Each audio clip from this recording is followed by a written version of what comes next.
ये देखिए दोस्तों, लग रहे हैं ना बिल्कुल ही हलवाई जैसे बेसन के दानेदार लड्डू। ये लड्डू बनाना बहुत ही ज़्यादा आसान है। मैं आपको इस वीडियो में बहुत सारे टिप्स एंड ट्रिक्स दूंगा जिससे कि आपके लड्डू हलवाई से भी कई गुना ज़्यादा अच्छे बनेंगे। अगर आपको कोई प्रॉब्लम्स हो रही हो ये लड्डू बनाते समय तो आप इस वीडियो को लास्ट तक ज़रूर देखना, आपकी सारी प्रॉब्लम्स ख़त्म हो जाएगी। चलिए तो फिर फटाफट से रेसिपी को शुरू करते हैं। बेसन के दानेदार लड्डू बनाने के लिए सबसे पहले हम तगार बनाएंगे। तगार बनाने के लिए पैन में 1 कप चीनी डालेंगे और साथ ही में 1/3 कप पानी डालेंगे। 1/3 कप यानी कि 1/4 कप से थोड़ा सा ज़्यादा होगा। अब हम दोनों चीज़ों को अच्छी तरह से मिक्स कर कर चीनी पानी में अच्छी तरह से घुल जाए तब तक पकाएंगे। बेसन के लड्डू को दानेदार बनाने के लिए दो चीज़ बहुत ही इम्पोर्टेंट है, जिसमें से पहला है बेसन का टेक्सचर। तो हमें बेसन मोटा वाला चाहिए जिसे हम लाडू बेसन बोलते हैं, तो उसका यूज़ हमें यहाँ पर करना पड़ेगा। और दूसरी चीज़ है ये तगार। जी हाँ, हमें तगार का ही यूज़ करना चाहिए बेसन के लड्डू बनाते समय। अगर हम बेसन के लड्डू में चीनी का इस्तेमाल करते हैं तो चीनी हमारे दांतों में आती है और उसका टेस्ट भी बढ़िया नहीं आता।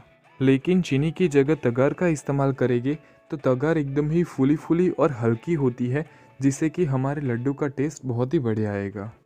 तो यहाँ पर चीनी अच्छी तरह से पानी में घुल चुकी है। हमें इस चाशनी को एकदम ही वाइट करना है, यानी कि ये जमने वाली कंसिस्टेंसी तक आए तब तक हमें इसे पकाना है। तो हम स्पैचुला की हेल्प से इसे चलाते जाएंगे और पकाते जाएंगे। तो यहाँ पर पकाते पकाते आप देख सकते हो कि चाशनी वाइट होना शुरू हो चुकी है। अब हम इसमें डाल देंगे 1 चम्मच घी। घी डालने से क्या होगा कि तगार में लम्स नहीं आएंगे।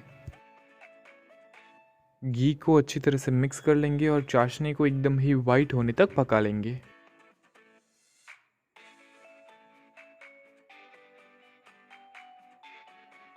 तो यहाँ पर आप देख सकते हो कि हमारी चाशनी एकदम ही वाइट हो चुकी है और ये जमने लगी है। अब हम गैस की फ्लेम को ऑफ कर देंगे और इसे कंटिन्यूअसली चलाते हुए ठंडा कर लेंगे। इसे ठंडा करने के बाद हमारी तगार बनकर तैयार हो जाएगी। अगर आपकी तगार में लम्स हो गए हो तो टेंशन लेने की कोई बात नहीं है।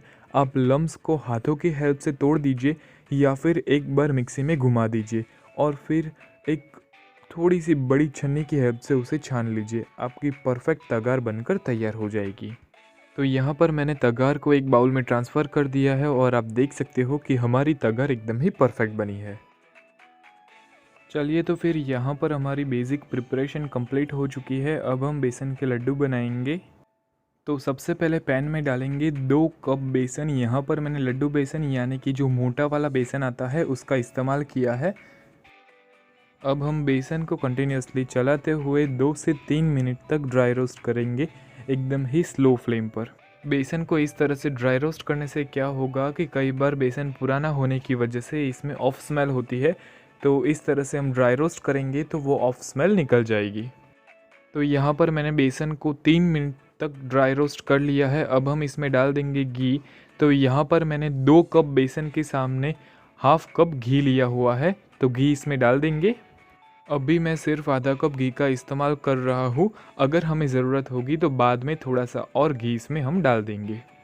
अब हम बेसन को अच्छी तरह से घी के साथ मिक्स कर लेते हैं और एकदम ही स्लो फ्लेम पर बेसन को घी के साथ रोस्ट करते हैं। तो यहाँ पर आप देख सकते हो बेसन में मैंने घी को अच्छी तरह से मिक्स कर लिया है। ये जो बेसन का मिश्रण है वो अभी आपको बहुत ही ज़्यादा टाइट लग रहा होगा, थोड़ा सा हार्ड लग रहा होगा, लेकिन जैसे जैसे हम इसे सेकते जाएंगे वैसे वैसे इसमें से घी रिलीज़ होगा।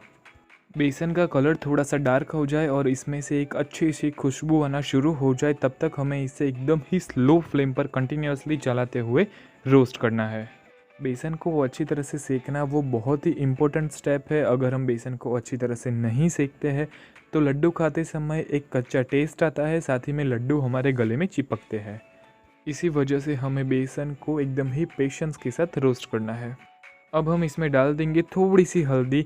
यहाँ पर मैंने करीबन 2 पिंच हल्दी का इस्तेमाल किया है। हल्दी पाउडर डालने से लड्डू में बहुत ही अच्छा कलर आएगा। ये कम्प्लीटली ऑप्शनल है, अगर आपको डालनी है तो आप डालिए, वरना आप इसे स्किप कर सकते हो। हल्दी पाउडर की जगह पे आप मार्केट में जो फूड कलर मिलता है उसका इस्तेमाल भी कर सकते हो। करीबन 8-9 मिनट बाद आप देख सकते हो बेसन का कलर थोड़ा सा चेंज हो चुका है और बेसन भी थोड़ा सा हल्का हो चुका है। अब हम इसमें डाल देंगे बारीक कटे हुए बादाम और काजू। यहाँ पर मैंने 2 से 3 बड़े चम्मच बादाम और काजू का इस्तेमाल किया है। उसकी क्वांटिटी आप थोड़ी सी प्लस और माइनस कर सकते हो। अगर आपको ड्राई फ्रूट पसंद नहीं है तो आप इसे स्किप भी कर सकते हो। बेसन को हम और थोड़ी देर तक सेक लेंगे। इस समय पे ड्राई फ्रूट डालने से क्या होगा कि ड्राई फ्रूट भी बेसन के साथ अच्छी तरह से सीख जाएंगे। यहाँ पर हमारा बेसन अच्छी तरह से सेक कर तैयार हो चुका है। इसका टेक्सचर भी परफेक्ट दानेदार दिख रहा है। अब हम गैस की फ्लेम को ऑफ कर देंगे। अब हम तुरंत ही इस बेसन के मिश्रण को एक परात में ट्रांसफ़र कर देंगे। अगर हम बेसन को पैन में ही रखेंगे तो पैन की हीट की वजह से वो और भी ज़्यादा सिक जाएगा। परात में भी हम बेसन को चलाते रहेंगे जिससे कि बेसन जल्दी से ठंडा हो जाए। हमें बेसन को एकदम ही ठंडा नहीं कर देना है। हम बेसन को हाथों की हेल्प से छू सके उतना ठंडा करना है। हमें बेसन को 80% जितना ठंडा कर देना है।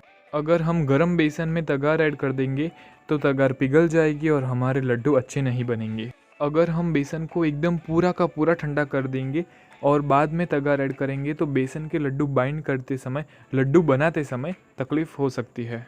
इसीलिए हमें बेसन को हाथों की हेल्प से छू सके उतना ठंडा कर देना है। तो यहाँ पर हमें जिस तरह का बेसन ठंडा चाहिए था उतना हो चुका है। अब हम इसमें डाल देंगे थोड़ा सा इलायची का पाउडर, करीबन ½ टीस्पून जितना। इसी के साथ हम थोड़ा सा जायफल भी इसमें डाल देते हैं। तो यहाँ पर मैं जायफल को कद्दूकस करके इसमें डाल रहा हूँ। सिर्फ थोड़ा सा ही हमें डालना है, बहुत ज़्यादा नहीं डालना है। तो अब हम इसमें डाल देंगे तगार। अब हम सारी चीज़ों को अच्छी तरह से मिक्स कर लेते हैं।